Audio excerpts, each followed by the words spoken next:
Well, hello friends, and welcome to the Truetone Lounge. Today's guest is Joe Fick. He's our second bass player on the show, and we're going to do better about this. But Joe is one of the best, kind of old school rockabilly country upright bass players.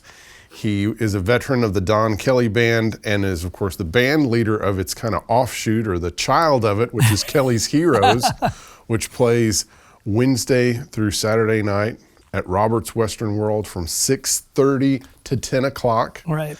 He's also, of course, was with the Dempseies, and he's been involved in movies like Walk the Line and Baz Luhrmann's Elvis. And excited for you to be here, Joe. You know the whole story already. Yeah, what is there to do? Okay, good night, everybody. Now, so I'm always interested as to, when did music become interesting to you? Can you remember that moment when you heard something as a kid or something like that where it became, Yeah, I think I'm like most, people that I was born in '76. I was a kid of the '80s, and listened to pop radio like I think most kids did. And we got MTV in 1988, so that was definitely a game changer. I think I had a kind of a unique upbringing in that my older brother and sister were involved in the. We had a great music program in the public schools, and they started on violin and viola. They were a few years older than I am. They were in 5th and 6th grade, and I was in kindergarten. So they were doing classical music, Suzuki method, and I told my mom, I was like, man, I want to do that too. I want to take violin lessons or whatever. Yeah. And so I did that for a couple of years and absolutely hated it. I don't know why I decided that would be a good thing, but I just remember loving music. I remember getting a copy of Michael Jackson's Thriller when it first came out, and just being like, this is amazing. And we also had a copy of Herb Alpert's Rise in the family for some reason, and that music really stuck with me. It was like Herb Alpert's shot at a disco record, and that was like some of the first music I remember hearing as a kid, kind of that R&B thing. But then I had this classical music background, and so I did the Suzuki method on the violin for, I guess about 3 years, and if you're not familiar with that, it's kind of like an ear training method when you're 5, 6 years old. I mean, you can't really read words, much less music, so they teach you how to pick out melodies and positioning and how to play tunes. Twinkle Twinkle, Go Tell Aunt Rhody, that kind of thing. And I learned all of book 1 by memory. And then by the time I got to 2nd grade, they wanted me to go back and like teach me how to read book 1. And then by then I was out. I was like, I don't want to do this anymore. Yeah. So, and then, by the time I got to where my brother and sister were, when I was in 5th grade, I started on the cello, and I played that all throughout junior high and high school. And, but then, the rock and roll bug bit me. I'm from Tacoma, Washington, so by the late 80s, early 90s, there's this whole musical revolution going on in my backyard in Seattle. Yeah, grunge. And I'm a teenager, exactly. Yeah. And so me and my best buddy, Brad Burkadall, who I would start the Rockabilly Day and the Dempseies with, we started a garage band, like everybody else. And we did that for a couple of years. We were both guitar players. And of course, like most bass players, start out as guitar players. And it's like, well, we need a bass player in a band. Yeah. And he's a better guitar player. So I'm like, I guess I'll be the bass player. So I ended up getting an electric bass, played that for a couple of years with a pick. And got kind of burned out on that. We did all the Battle of the Bands kind of things. And it kind of felt competitive. We had all these other bands in our high school. And at that point, we were just sort of like, man, let's just have fun. And my buddy Brad so my family was like a classical and jazz family. His family was like Elvis and Hank Williams. And so I would spend half the time at his house, hanging out. And I'm hearing Elvis, hearing all this old rock and roll. He has Elvis pictures all over his wall. And I thought, man, why don't we start like a rockabilly band? That'd be really fun. I was like, I've always loved the sound of the walking bass. I grew up, one of the other styles of music I loved when I was growing up was jazz. We had a great jazz station in Tacoma, Washington, KPLU 88.5. And when it was our NPR station, when they weren't reporting the news, they were playing jazz all around the clock, which is like not something you really hear much anymore. Right. Like a full station that's just devoted to jazz. Anyway, so I got, I got accustomed to hearing that walking bass, and I always loved that. And I kind of put two and two together. I was like, man, if I could get an upright bass, we could put a rockabilly band together. Brad, you could be the Elvis guy, and I'll be Bill Black. Yeah. And so that's kind of how I mean, whether it was a good idea or not, because I didn't know anything about it, I just thought it would be a cool idea. I love that old stuff. I love swing. I love the rockabilly sound, and so here I am. Many years later. Yeah. So the name the Dempseies, I mean, where did that come from? That's our 8th grade English teacher, Howard Dempsey. And this is like Leonard Skinner. Yeah, exactly. Yeah. Me, my buddy Brad, and our first drummer, Mike Moffitt, we would all do impressions of this guy. And everybody thought it was hilarious. I mean, he was just really he's a great teacher, but just really stiff. And he would do this thing where he would be looking at a student, he'd say, what is tell me the verb in this sentence, and he'd look at a student, then he'd look at you and he'd go, Zach. Just like scare the crap out of you, Yeah. And so anyway, we would do these impressions of the guy, and everybody's like, man, you guys should call your band the Dempseies. And so like anything, it starts out as a joke at first, and it's like, oh, that's kind of a cool name. Yeah. It's like, it's not too serious sounding. Right. And What about because the transition from electric bass to upright is, did you have help in that, or I guess you already had played cello, so at least we're somewhat familiar with this type of playing. But it's doesn't even compare. It's when I made the transition, I thought, I picked that thing up, and I was just like, oh, there's got to be an easier way to do this. I was like, does anybody play with a pick? I thought maybe like, is there an upright player out there? But it was just one of those things where, for a couple of gigs, I would bring both. I would bring the upright and I would bring the electric. Yeah. And I realized, man, I'm never gonna get better on this instrument if I keep bringing the electric, because it'll always be easier just to be like, oh, I'm gonna play this for a couple of songs and set it down and then do this. And so I just started forcing myself. I said, this thing's staying home. Yeah. And the only gigs we could get we'd put this band together when we were about 16. And so we would play either coffee shops or the local farmer's market every Thursday. And so no amps, we had like a acoustic guitar, a little drum kit, like 2-piece drum kit with brushes and an upright bass.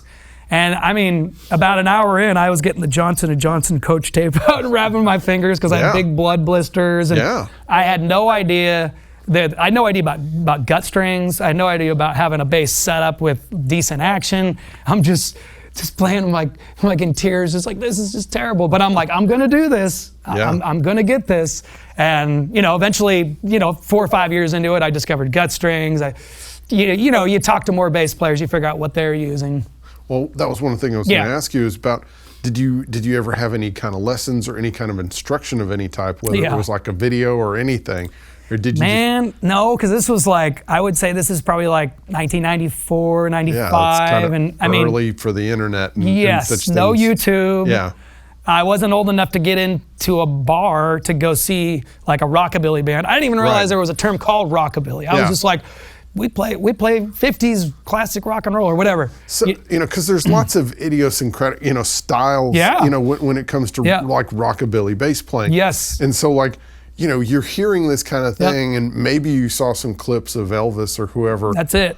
Yeah. But still, I mean, how did you just keep moving your hands around until you were able to find out a way to make those kind of sounds? Or so I think the game changer for me was when my buddy Brad was like, hey man, like, because I was just playing like walking to pizzicato bass lines. Yeah. And he said, you should really do the slap bass thing like Bill Black. Yeah. I was like, slap bass? What are you talking about? And he's like that clicking sound that you hear on all those Sun records. Yeah. He's like, that's the bass. And we would argue about it. I was like, that's the drums, man. He's like, no, I'm telling you, it's the bass. And he would even show me the credits on the record, and there's like no drummer. It was Elvis, Scotty Moore on electric, Bill Black on bass. Yeah. No drums. And I'm like, that's got to be a misprint. Yeah. And so, lucky for me, he was such an Elvis geek that he had all the old Elvis footage. So Elvis's like breakout year, 56, he went on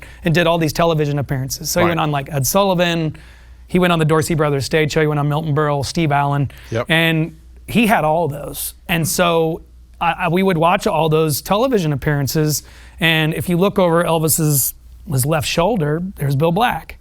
And he's doing this like, cut time 2/4 slap bass thing. And I'm just like, most guys are looking at Elvis going, man, I'm looking at the bass player going, man, that guy's amazing. Like, not only was he have this cool slap technique that I've never seen before, because I'm coming from like an orchestra background, but he's also kind of a comedian. Yeah. And if you really dig into like Elvis's roots, you realize that Bill Black's kind of egging Elvis on had a lot to do with Elvis coming out of his shell. And you can see that in those television appearances that, Elvis is clowning around, but Bill Black's over there in the corner just going, come on, man, come on, do it. Yeah. Do it. Yeah. You're right. Yeah. There are. Yeah. And that's what that's what I was like, I want to model myself after this guy. This is amazing. So where did the style come from? Who developed it? Well, I think it goes back to New Orleans jazz. Okay. There's a couple of guys. There's a guy named Bill Johnson. There's a guy named Pops Foster. There's a guy named Steve Brown. There was a guy named Wellman Broad who played with Duke Ellington. And if you go back and you listen to all those early recordings from the 20s, you can hear that style. And it's a different style. The style that Elvis, like that Bill Black used with Elvis, is like what they call like a triple slap, where you pull the string and then you slap back twice on the board. Well, the original slap was just like what they call like a snap, where they're just snapping the string. So it's just a ding, ding, ding. But the string is actually coming off the board and then slapping back on its own without any hand slap back on the board. The hand slap would come later. Yeah. And you can get it, and it gets actually pretty complicated over time. But so the jazz, the New Orleans jazz thing, and then you hear it a little bit in early bluegrass and in Western swing. Right. And then even guys like Willie Dixon. I mean, he really made it pretty elaborate in the 40s and 50s. In blues. In blues, exactly. And then Bill Black, of course, it almost was like Bill Black was almost like the last kiss at slap bass. I mean, you don't really hear it much after 1960, Yeah. I mean, you would hear it. There's a famous recording that Elvis made in, I think, 67 or 68, the song called U.S. Mail. With Jerry Reed, and or Jerry Reed wrote it, and Bob Moore actually has a slap bass solo on that. And that's the only song actually Elvis had that had a slap bass solo on it, of all the songs he did that had slap bass. Yeah. But I mean, that's pretty much kind of died after the 50s, Yeah, and so I mean, I guess Bill Black was kind of the person that most people would be aware of, with that style. And where did he get it from? I mean, so what styles of music was Bill Black playing? I mean, I guess he was playing some Western swing and country and in this early rock and roll kind of stuff. I mean, all the above. Or? There's so if you look at, like, I had this Sun Records box set that I got when I was like right after I graduated high school, and it's kind of like it's a 3-disc set. It's like the blues, and then it's like the hillbilly that leads up to the rockabilly, and then it's kind of the post-rockabilly rock and roll, and the middle section, which is like that like 53, 54 era where it kind of leads up to Elvis, is really interesting because you have Scotty Moore and Bill Black in a band called, I think it's called Doug Poindexter and the Starlight Wranglers. Yes. And it's like just your prototypical, I mean, they look like they could have been in Nashville. If you look at the promotional shots, and they're all wearing Western shirts. Bill Black's wearing like your typical kind of clown outfit where he's like wearing suspenders and cut off pants, and I think he might even have like a tooth blacked out or something, you know, because the bass player was supposedly the clown, right? Yeah. But my guess is they're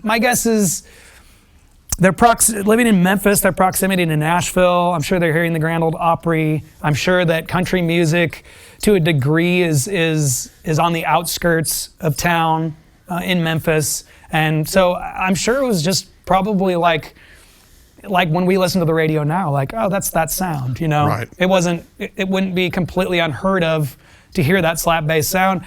And if you look at Elvis's, you know, his first single, That's All Right Mama, if you listen to the Crudup version, that's got slap bass on it. So, I mean, it's not a stretch that if you were an upright bass player in, say, 1953 in Memphis, that you would probably know that style. Yeah. You know, and if you were in Texas, you probably knew that style. And if you were in Nashville, you know, it wasn't probably totally foreign to you. Yeah.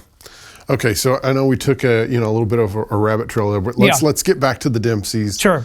And because at some point y'all get to Memphis, and there's all these other things. So get us to Memphis and Elvis and all that. Okay, so in Tacoma, Seattle, this is like the mid '90s. We were having a little bit of success being like a rockabilly band. We were realizing that there was this whole like kind of underground scene happening, and quickly that swing movement, if you remember, that was happening in the mid '90s or late '90s. Brian Setzer, Big Bad Voodoo Daddy, and there were a couple Cherry Poppin' Daddy. Anybody had a daddy in their movies name? That had Swingers. Swingers that had that music in it. And BR 549 was coming out of Nashville, and they were sort of that kind of, I hate to use the term retro because it kind of dumbs it down so much, but I mean, a lot of people were was experiencing this revival. Let's just say that. Yeah. And so we were like, wow, there's other people like us. I mean, we're from Tacoma. I mean, there's like nothing going on down there, you know. Seattle's a little cooler, a little hipper, you know. And so we're starting to play on these bills with, you know, like we saw like, I don't know if any of these names would mean anything to you, but like Big Sandy and the Fly Right Boys. Absolutely. Or the Dave and D Combo. Yeah. There was a band called Ray Kondo and the Ricochets out of Canada. They were great. They were doing everything from rockabilly to Western swing to bluegrass to blues. They could do it all and do it all convincingly. And so we were just seeing all of this. Around the same time, my guitar player, Brad, he had submitted our demo tape. You remember those demo tapes? I remember those. Yeah. We made a 4-song demo tape that had like I think 3 Elvis songs on it and a Buddy Holly song. And he gave it to this like Elvis fan club in Memphis, and they put on these shows every year in Memphis. Called this particular promoter put on the show called Good Rockin' a Night, and they have it every year during Elvis Tribute Week in August. And so, long story short, we got a chance to come down there and open this show for Carl Perkins. And Carl Perkins was going to be the headliner, and they were going to have a few other acts in between, and we were going to come down and do like 30 minutes. And so we didn't get paid much, but we gigged and saved up all our money, got plane tickets, got hotels, flew the big bass down there, and we did this opening slot for Carl Perkins. Well, in the crowd that night, there were a couple of people, kind of higher ups from Elvis Presley Enterprises. Now, they're the people that run Graceland, that do like the trademarking, do all the merchandising, and they said, man, you guys are great. Like we're like 19 years old, you know, and we're not impersonators, which I think that's what they liked. Yes. We weren't no jumpsuit.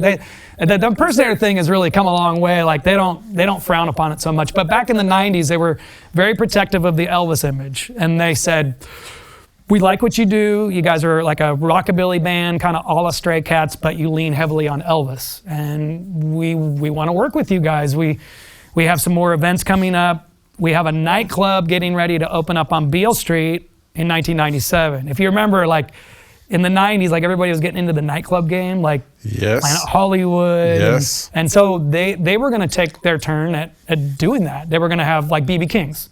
So they opened this nightclub on Beale Street. It was like at the corner of 2nd Beale, catty corner to BB's. It's like 2 blocks from the Peabody, 2 blocks from the Mississippi River. It was like prime real estate.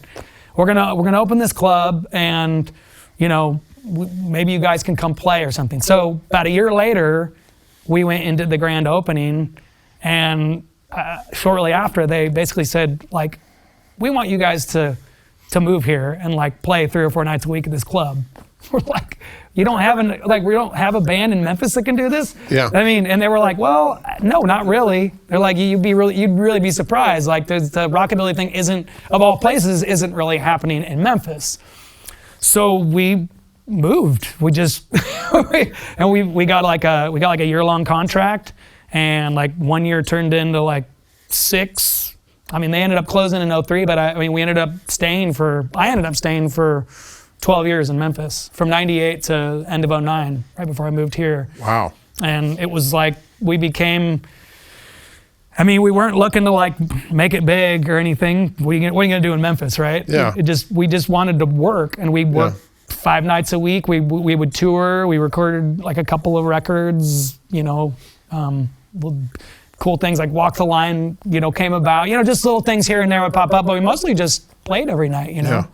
Highlights. You know, I mean, you mentioned Walk the Line, but give us some highlights of like maybe some of the people you got to play with or meet or living in Memphis. Yeah. Well, being in that world, we were always involved with the Elvis events, which was like amazing because we got to meet, you know, we did like this virtual Elvis thing at the Pyramid and in the FedEx Forum, where they put Elvis up on the screen, and they did his whole, like every live performance pretty much he'd ever done. So they had the TCB band there. Yeah. So it was like James and Ronnie Tutt and Jerry Sheff, and we were involved in the 50s portion. So we played with DJ Fontana, and you know he played drums, and here we are miming along to Elvis on the screen while he sings. I think we did like Shake, Rattle, and Roll from the Dorsey Brothers stage show. Yeah. And this is all the stuff that we were watching 10 years prior to learn how to play this stuff. And here we are playing this, you know.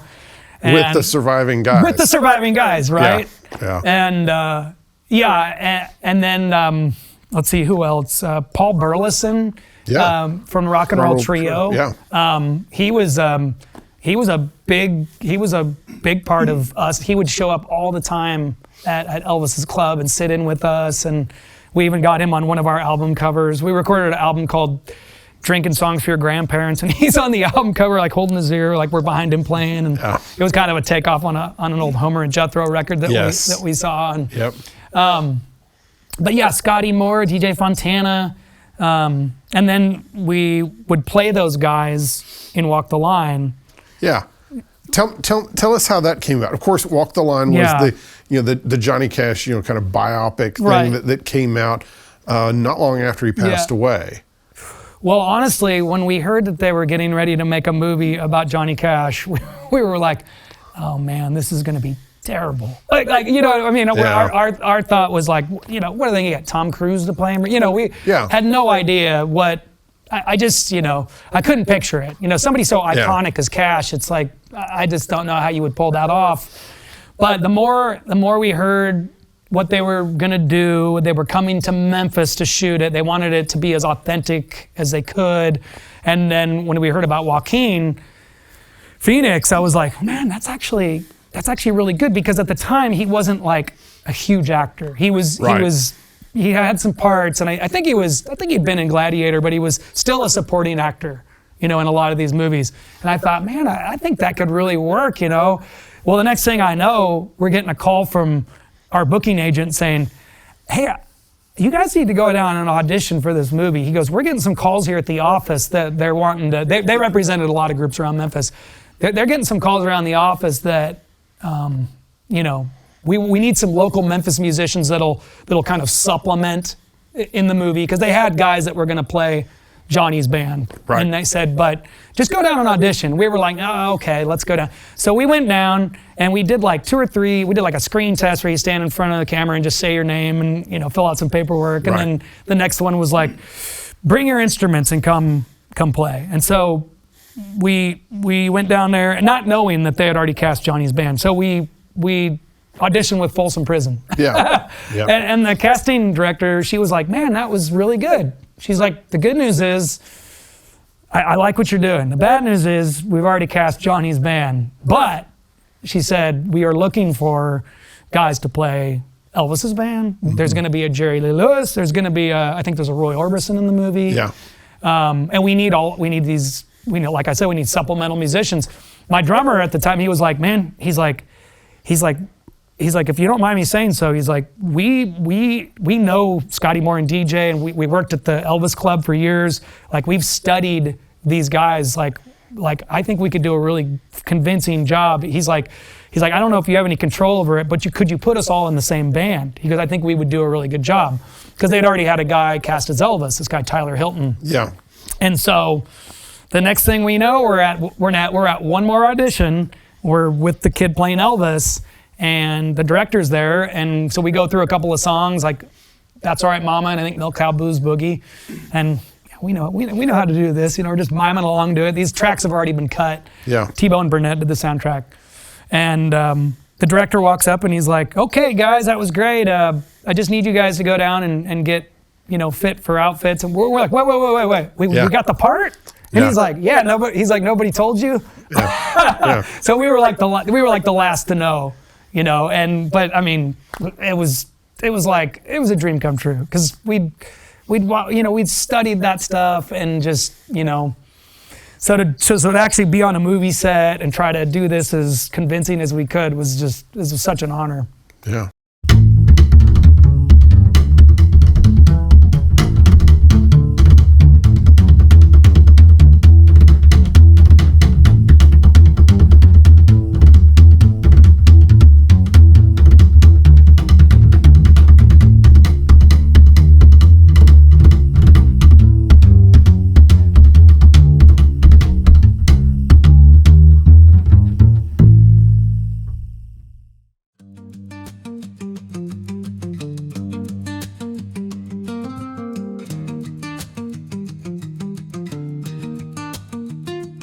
So you're in the movie. Mm-hmm. What happens next?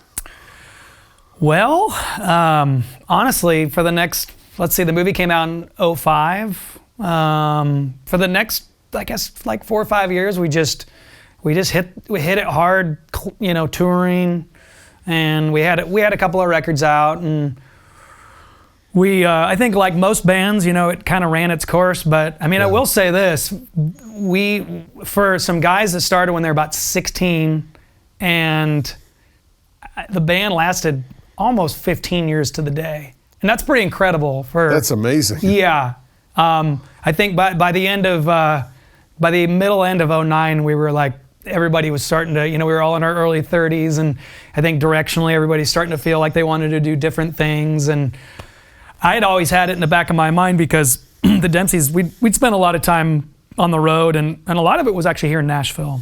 And there was a club on Lower Broadway that we would play once a month across the street from Roberts. We would come up one weekend a month for almost 8 years and play. So I was pretty familiar with Nashville and Lower Broadway and Roberts. And so it had always been kind of in the back of my mind, well, if it doesn't work out in Memphis, I would love to go to Nashville. Yeah. And so it wasn't a stretch for me when the thing ran its course in Memphis, that I was like, I think I'm gonna give it a shot. And honestly, there wasn't a lot of what we were doing in Memphis. There were a lot more musicians in Nashville that were kind of on the same wavelength that I was, the hillbilly, rockabilly, country thing. Yeah. So what year did you move to Nashville? Well, I was fortunate enough to start kind of coming up once a week in 2009. Right. And I would do that. And so by 2010, I was here. Like January 2010, I was here and played with a guy named Travis Mann for a little while. He actually played Friday and Saturday nights at across the street from Roberts at the Full Moon Saloon. That was kind of my first gig. And yeah. I picked up a couple of shifts at Roberts on the late shift. And actually we would do the Wednesday night shift after dawn. We would do the 10 to 2 over at Roberts. And so, I'd already was familiar with Don and so when did you first see Don for the first time? Okay, so let's go back a little bit. Okay. So yeah.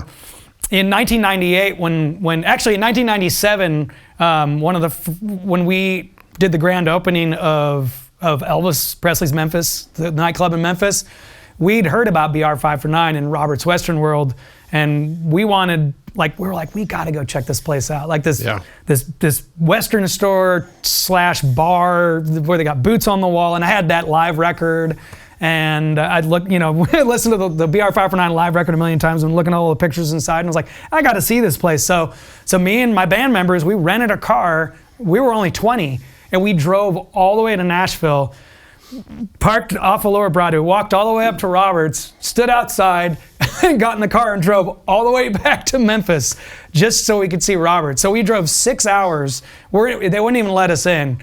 And then about a year later, after we moved to Memphis, we came up here to do some shopping. We wanted to buy Western shirts, Yeah. And then you can't find that thing in Memphis. So we came up here and went to KDK and all these places, and we were like, man, we got to go to Roberts. We got to go to Roberts because we want to see where BR 5 for 9 got their start. So we went down there, and there's this band setting up.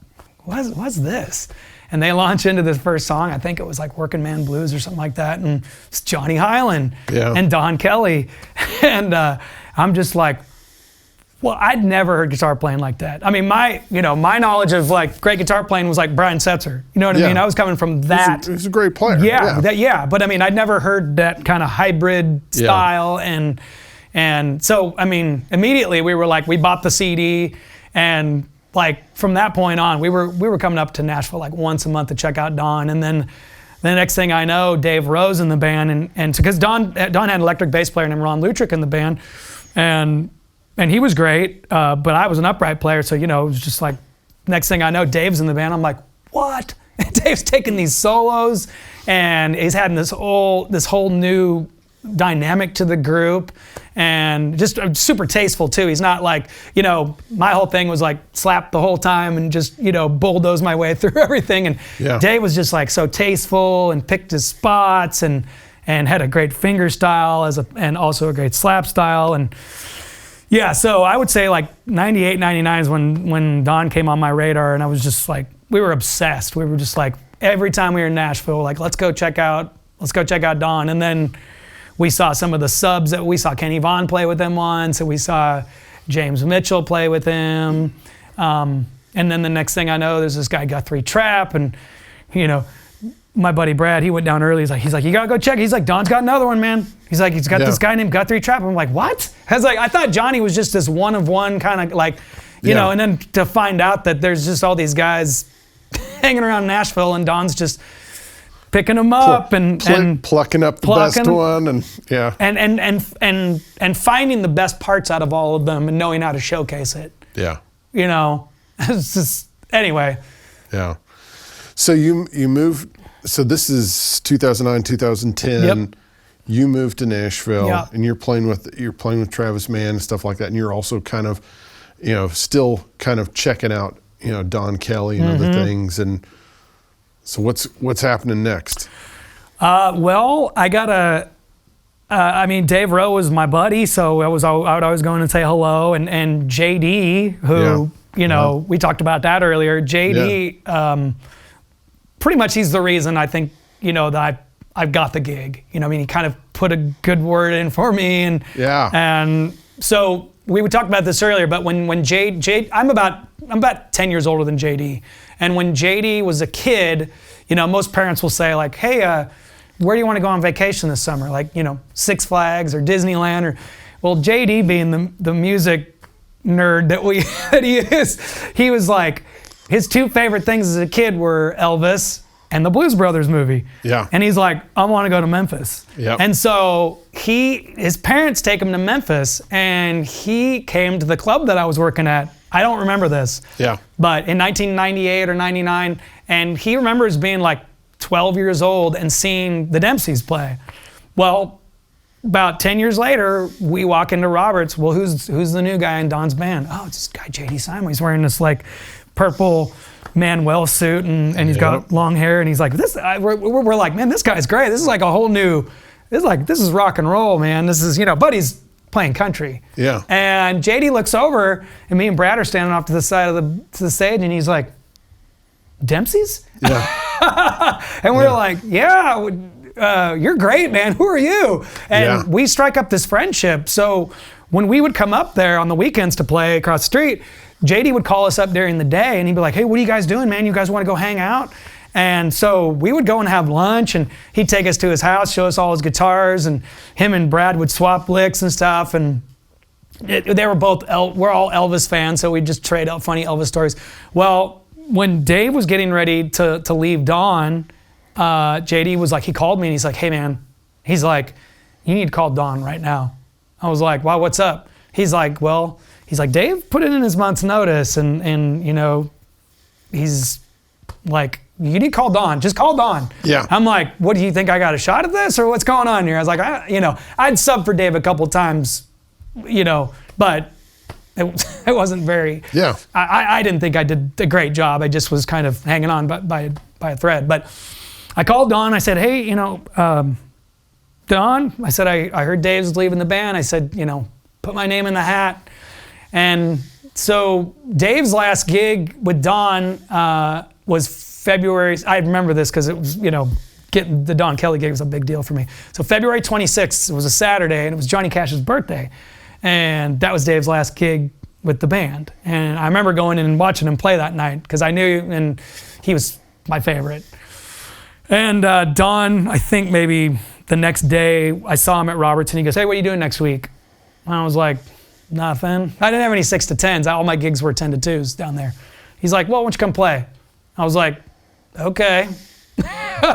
And I was like, okay. And so it just kind of was that thing where it was like, I played for that week, and then he was like, yeah, what are you doing next week? I was like, nothing. And so like, I had a couple of road gigs that I still had to do because I'd made commitments, but I was like, Don, if you need me, I'm your guy.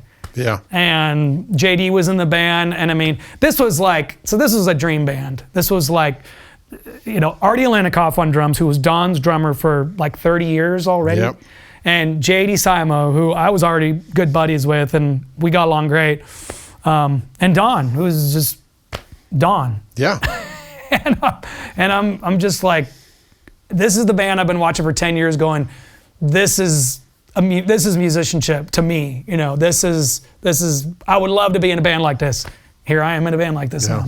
So J.D. Simo was telling me the other night that when Dave Rowe was leaving the band, that J.D. had put your name in the pot, but that Don was just kind of, you know, hesitant, and so J.D. had to keep arm twisting him to go over across the street to see you play. Yes. And then after seeing you play, that's when, yeah, that helped things. And then I guess you called him and such, and then you're in the band. Well, the way I remember it was that Don come by. See, Don tells it different. Don came many years prior to that to the club across the street and saw the Dempseies play. But I don't think he was impressed or doesn't remember it. But I remember it being Kenny Vaughn, Elio Giordano, who was one of Don's old upright players, great player, and Artie. And they came over and watched us play. And I remember the minute they walked in the door, the three of us were like, oh, God. Yeah. You know, like, we got to play in front of these guys. And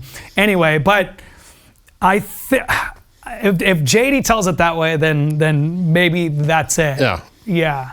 But I just remember JD saying to me like, You got to call. You got to call him, because he goes, Don could be totally hot one day about this and not the next. Yeah. And he goes, you got to catch him while it's in his head. Yeah. And he's like, so stay on top of this. But I felt weird about being like, hey man, I'm just not that kind of person. I just would I'd rather somebody want me in the band than to be like twisting their arm. And plus I was so new in town that I really didn't know how it worked. So. Yeah.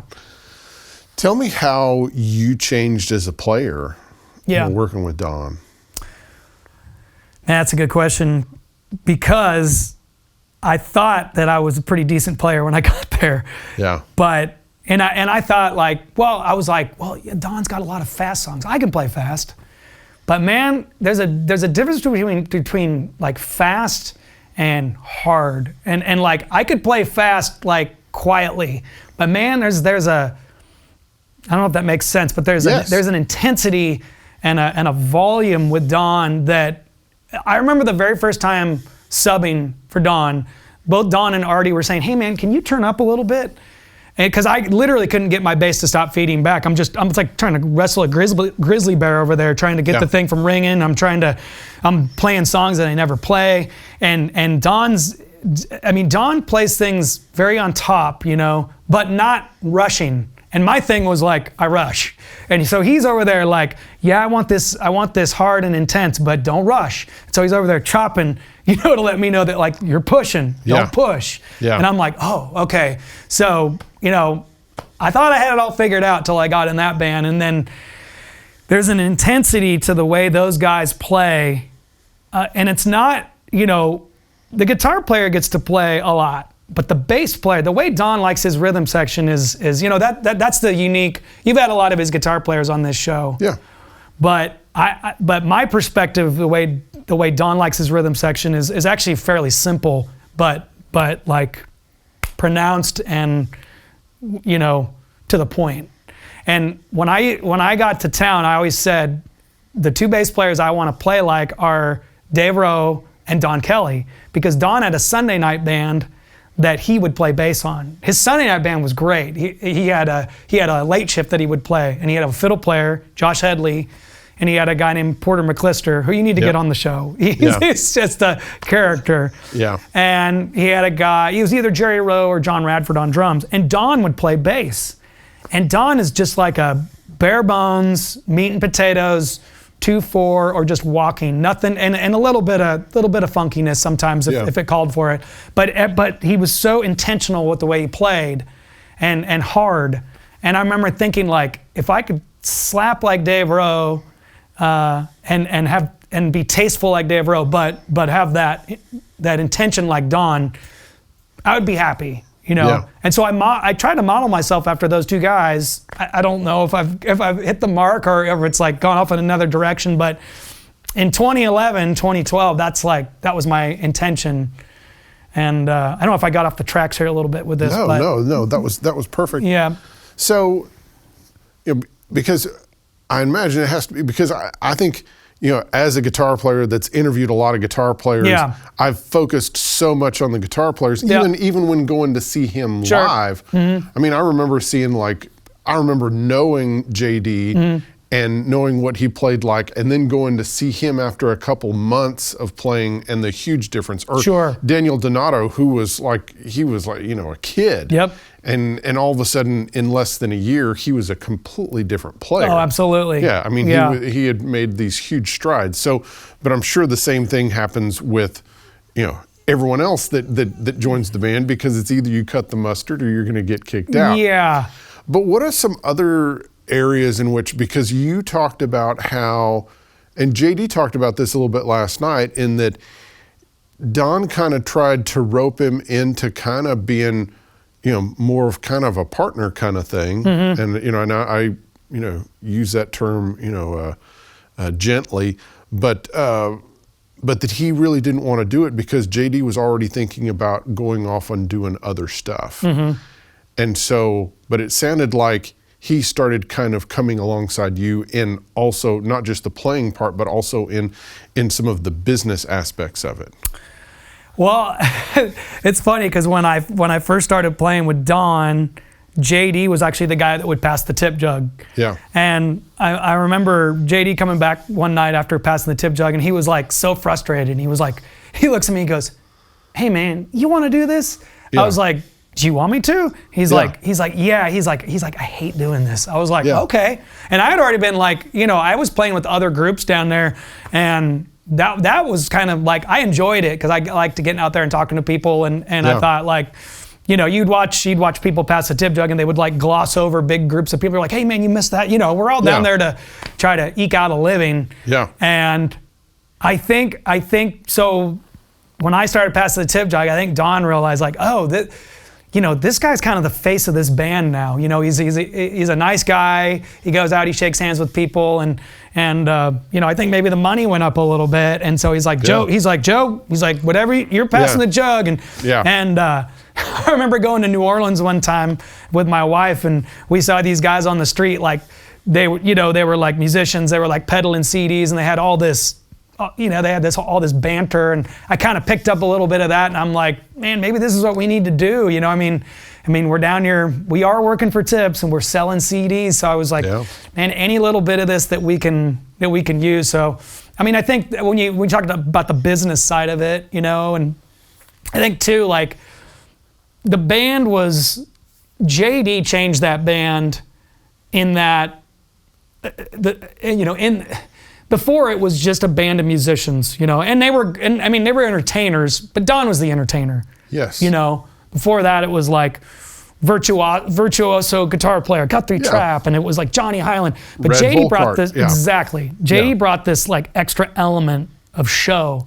Yes. And I think Don realized, man, this is the way things are changing down here on Broadway.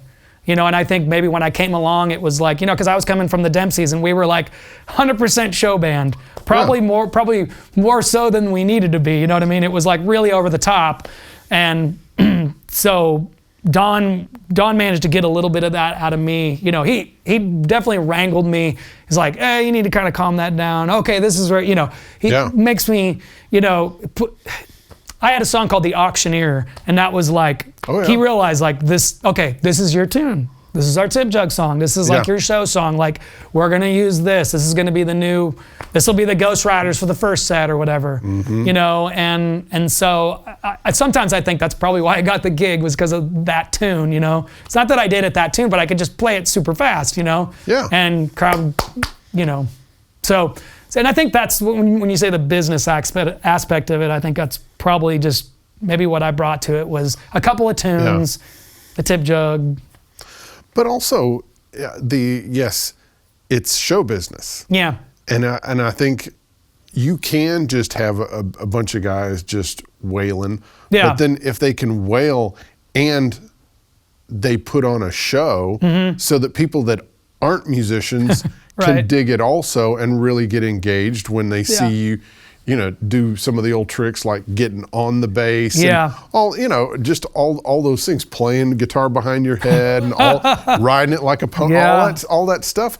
It's like, it's show business. I almost felt bad about bringing some of that stuff because I had been such a fan of the band and the musicianship that I was like, JD's the first guy to really kind of break the fourth wall and be like, this is it. And we love him for it. But I almost felt bad. I was like, God, do we need another guy doing that? But like, Don's like, absolutely. This is what we're doing now, and so. Yeah. And you're not just appealing to musicians. Yeah. I think that's, and as downtown Nashville has changed. Yeah. It's had to change. The bands have had to change with it, where you can't just kind of do 100%. what you did before. And so it's like this audience is different, and so this audience is not a bunch of people that are going to be so blown away by just somebody standing there. They're not going to be blown away by Red Volkart as much as I'm going to be blown away by Red Volkart. You are too. Yep. But it's like they need more than that. They need a show. Well, Don used to always say that about Guthrie. He'd say, the thing about Guthrie is that even Joe Blow knows he's a good guitar player. Yeah. Yeah. And then some of those guys are like guitar players. Yeah. Yeah. Yeah. And it's not to take anything away from him, because I mean, I love all those guys. Yeah. You know, but yeah, but JD, I mean, he changed it. Yeah. I mean, you ask Luke, you ask Daniel. Yeah. I mean, they all loved that. They loved the chopsiness of it, but they loved the rock star of it. Yeah. The Ghost Rider was kind of the tune. That was the tune that all of a sudden it went into this whole, psychedelic freak out, turn the fuzz on, whatever it is, just going, doing all over whether the top it's a good stuff. thing or not. Yeah, no, it's No, it is great. Yeah. So I guess we need to talk about, Don, Don leaving the band, and how you kind of transitioned it into Kelley's Heroes, and you kind of became kind of the leader of it and such, and talk about that. So Kelley's Heroes, Don was always, while I was in Don's band, I was in Don's band for 9 years and 2 months. Yeah. Sorry, 9 years and 2 weeks. Yeah, because it was, I joined in March, like first week in March of 2011, and then COVID in March 14th, 2020 was our last gig with Don. And I always said, gosh, if I can make it the 4 years with like Guthrie and Johnny, I'll be happy. Yeah. Well, I ended up going like 9. And basically being like Don's partner. Once Artie retired in 2015, I kind of became his right-hand man. But Don had always been encouraging me. He's like, you need to start your own little band on the side. And so on Tuesday nights, I had this band across street at the Full Moon Saloon.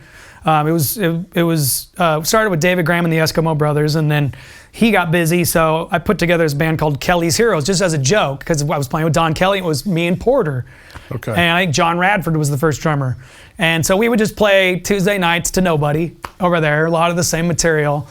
And that band would pop up from time to time whenever I needed to throw a band together. That would be the band, Kelley's Heroes, because everybody knew I played with Don. Right. And so when COVID happened, Don was, I guess he was about 72 or 73, and he's in that age demographic that they said, man, you got to be careful. People that you got to stay home and all that. And, we all locked down for about 2.5 months. And starting about June of 2020, Roberts opened back up, on a very limited schedule.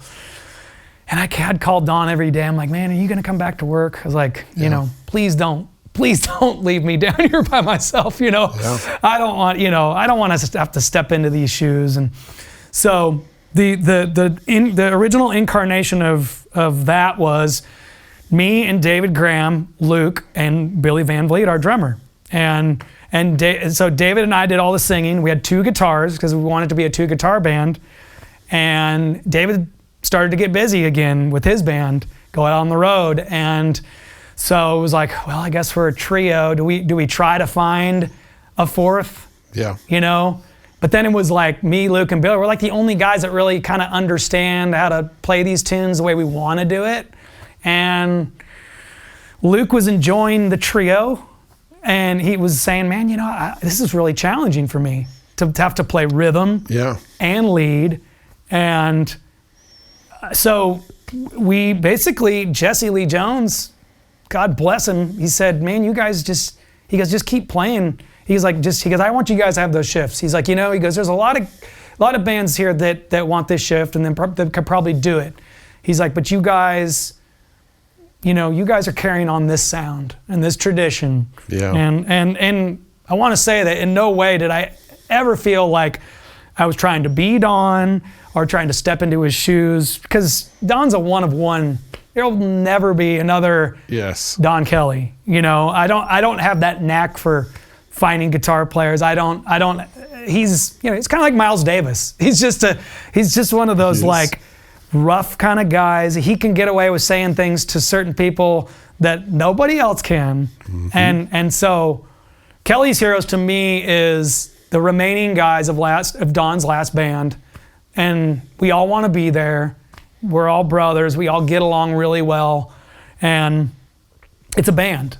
I am technically the band leader because it got dropped in my lap, but I've everybody in the band sings. Everybody gets a chance to talk on the microphone. I sort of front the thing, but it's a very much, and you don't see that a lot in Nashville. And that's kind of what I wanted.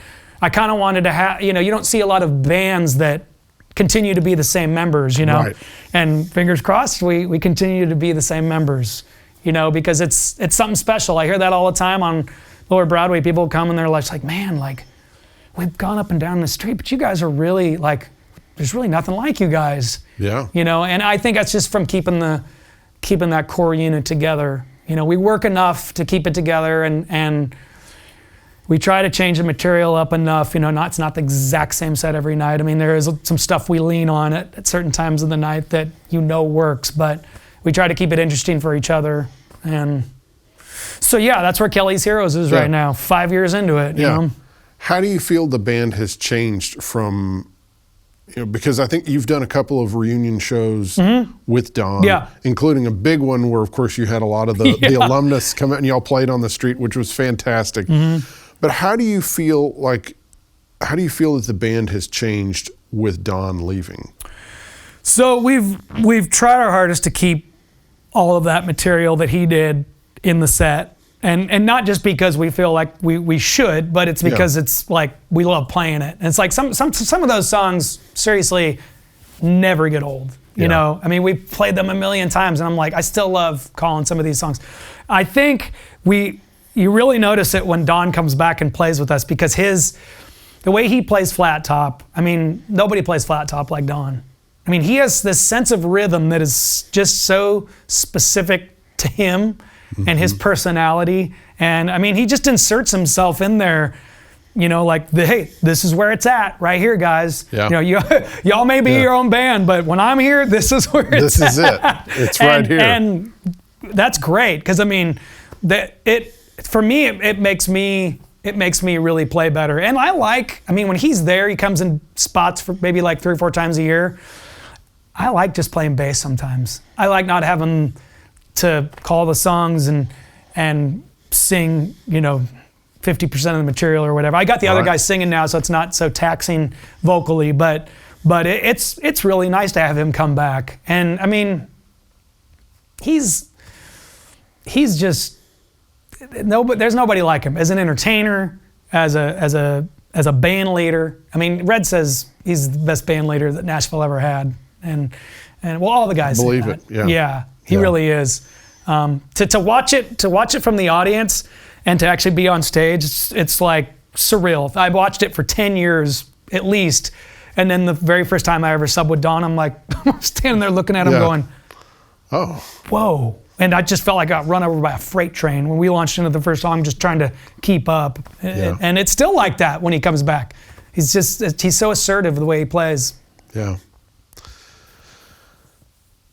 How did you get involved in Baz Luhrmann's Elvis movie? JD. Yeah. Yeah. So, and I didn't realize it until I got to the session. You know the imposter syndrome thing. You know, it's like something it's like the same thing I felt when I joined Don's band. I got this call like, hey, we're doing this Elvis movie, and we want you to come down and play on this soundtrack. But there were not a lot of information was given, because they were trying to keep it really under wraps. Like, they didn't want anything to get out. So this was 2019, and JD and I hadn't talked in a really long time. You know, he was off doing Simo, and I think I kept up with him probably on this show. You know what I mean? I was like, oh, that's what he's doing these days. But we hadn't seen each other in a really long time. And so I get this session, and what's the big one? Is it Studio B or Studio A? The RCA? I think it's Studio B. Okay, Studio B. So get this call to do these like preliminary sessions down at Studio B, and for this Elvis movie. So he says, the guy that's instructing me through text messages, he's like, learn these Elvis songs as close to the record as you can. And I'd already been playing all these Elvis songs, but I was like literally trying to write down like every note Bill Black played, and like That's All Right Mama or whatever songs we were doing. So I'd be ready for the session. Well, I get there to the session, I walk in, and there's JD. And I'm like, hey dude, what's going on, man? How are you doing? Like, hadn't seen him in years. Yeah. And we get to talking, and I'm really nervous because JD's like, he's a pretty seasoned session guy, and he's just such a talented guy. And I'd been on sessions with him before where like, he nails it on the first take, and I'm like, hey, can I go punch that in? And I keep, I'm not that guy. But we get there, and Brandy Carlisle's drummer, I'm drawing a blank on his name. He's the drummer and piano player. There's another bass player there that's going to do the electric parts, but he's kind of laying out, and JD. And so we go through all of this material, this Elvis material, and I'm like, I can do this. I can do this. And then I get a call a couple months later that said, okay, why don't you come down and do the master session? So I was like, okay, I made it to the master session. So went and did like 2 or 3 more days of tracking, and that was with Dave Cobb.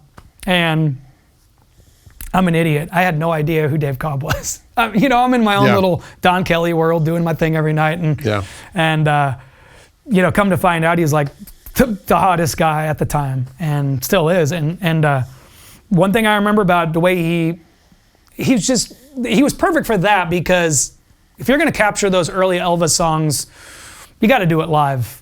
And we did. We cut all that stuff as live and as raw as we could, and he didn't push us to do like 20 or 30 takes. It was like 3 takes.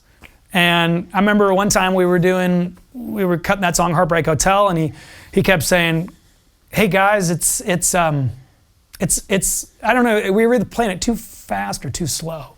He comes out and he stops the session, and he like sets up all these shot glasses, and he pours us all like a shot of tequila.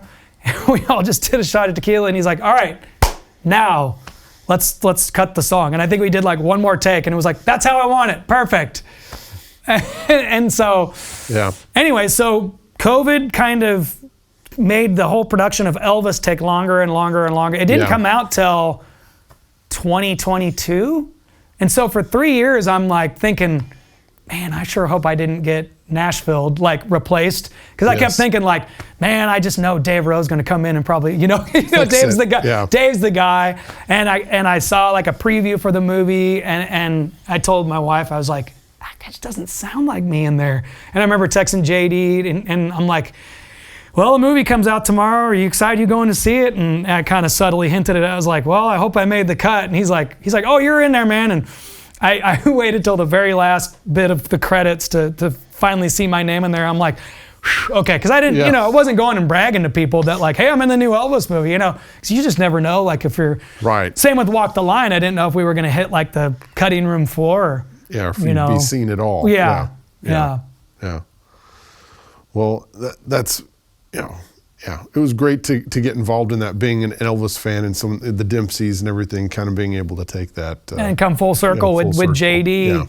And he was the reason. When I first got to town, he was the reason I was in Don's band, and then, another cool thing happens, and So because we have you here, and we're a bunch of stupid guitar players, right? So I want you to kind of give us the basics of your style of this, this rockabilly slap style, hillbilly, upright bass playing. Okay, well, for me, it kind of starts with Elvis, like we talked about earlier. I mean, I think the first slap I learned was, they call that a triple slap, which is basically where you're pulling the string, slapping twice. So you count the first pluck as a slap, so that makes it 3. Then of course you have like your and that's almost like a snare hit. It sounds when you and cool enough when you have a trio like Elvis did, like the drumless trio. Yeah. You have this going on with the flat top, so you have the checka checka checka checka, and then you have the like the Travis picking thing, and then you have this. So it almost sounds like a whole drum kit. Yeah. Yeah. So you can understand why I thought, when I was listening to those Sun records as a kid, I'm like, that's the drums, man. Yeah, there's drums on there. Yeah. I'm not supposed to do that sound. Exactly. Okay, I'm just doing this. Yeah. Yeah. So keep going. Okay, so that's the first one I learned. Actually, the very first one I learned was more of an abbreviated version of it, which is I was thinking to keep time, because I was trying to play in 2, right? So I'm like, right. Yeah. And then that's where that comes in. You have your walking line, so you can do your single slap, which is just you pull. So normal bass line would be like normal walking line, just Then you can add the single slap, which is just you're just snapping the string each time. Excuse me. And then you can add slaps in between, which would make it kind of like your rock around the clock, you know.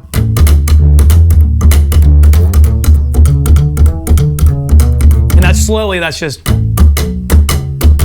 they call it like a flat tire. Yeah. So when I think about, you know, I mean, simplistically, when I think about any song, I think is it in two or is it in walking? You know, is it like a slow shuffle? Same thing. And what about when you take something like these solos? Well, that's so that's kind of where the Dave Rowe thing comes in. When I would watch him play with Don, I mean, I was like, he has a couple of like Dave Rowe isms that I still use to this day. His solos seem to me always were over like a 2-beat, either a bluegrass or like a Johnny Cash feel. So he might do something like.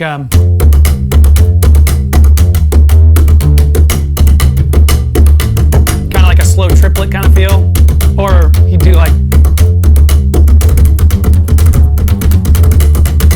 you know, and that's like that involves that using the palm heel here where you kind of dig in. That was actually the guy that Dave. So the story goes that Johnny Cash gave Dave a check. I can't remember the amount of money. He said when he got the gig, he said, "Go take lessons." Because he'd kind of faked his way into the gig. He said, like, I don't really know what I'm doing, but Johnny liked him, and Johnny appreciated the fact that he just threw himself in this uncomfortable situation. And so he said, go take lessons. And he gave Dave a couple of names to take lessons from. One was a guy named Kevin Smith, who's now plays for Willie Nelson. Great slap bass player. And back in the 90s, Kevin was pretty much the guy. He kind of set the standard. And Kevin had this, he didn't invent it, but he definitely popularized it. It's called like a drag triplet, and you use the palm heel of your hand like that. And that's one of those ones where it's like, I had to figure out how to do this before the internet. So it was like, I saw a guy I was on a bill with another band, and the guy knew how to do that. And I you know, after the show was over, like, hey, come here, show me how to do that, man. Yeah. And so, you know, he's like, well, you start here, you bounce here, and then you grab here. So.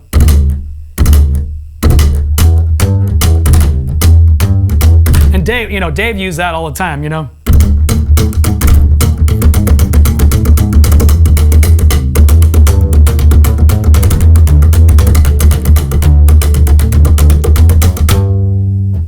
That's fantastic. Well, thanks, man. I love it.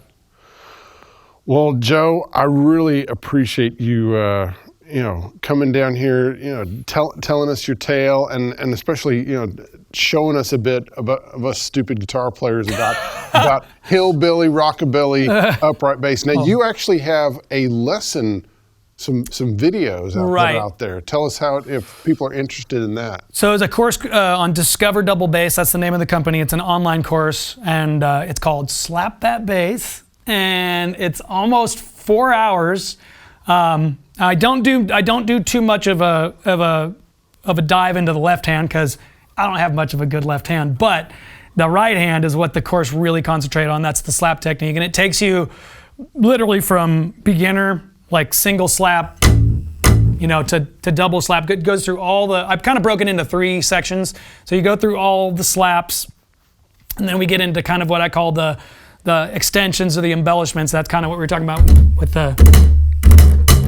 like drag triplet, kind of the ornamental playing, and then the last half of it is solo technique. So creating like I just showed you right there, and kind of go through a bunch of different styles. So we talk a little bit about jazz. We talk a little bit about rockabilly. We talk about some of the Nashville slap bass players like Joe Zinkin and Bob Moore. We talk a little bit about some of the jazz bass players that use that technique, and then Kelly's Heroes is on it too. So they help me with the musical examples, and it's a great course. It's honestly anybody it's from beginner to advanced, I guess. Who is the Chicago blues bass player that you talked about that used some slap in his? Willie Dixon. How would Willie Dixon use it? Well, Willie had a slap actually called it's called the Willie Dixon quadruplet. Yeah. And so a quadruplet, it's what it sounds like. It's 4. You can go, right? I think Milt Hinton did it that way, or you can curve your hand like this. You can go. So you can go. Now the way Willie did it was he would do like this slap. He'd go.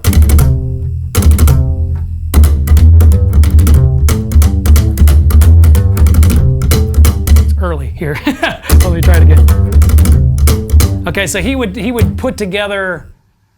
He would put together 2 double slaps in order to do that, and you can hear that all throughout. If you listen to a lot of that old Memphis Slim, Willie Dixon stuff, you hear that lick all the time. And then he'd do that, and gosh, what else did he do? Yeah, he's a very unique player, and I was always musical with it too, which I like. Yeah. Thank you for showing us that. Yeah. So of course, people need to go see, if you come to Nashville for any reason, you need to go see Kelley's Heroes. I think so. Wednesday through Saturday night, 6:30 to 10 p.m. No matter what, go to Robert's Western World and see Kelley's Heroes, see Joe Fick. Thank you so much, and we'll see you next time. Bye-bye.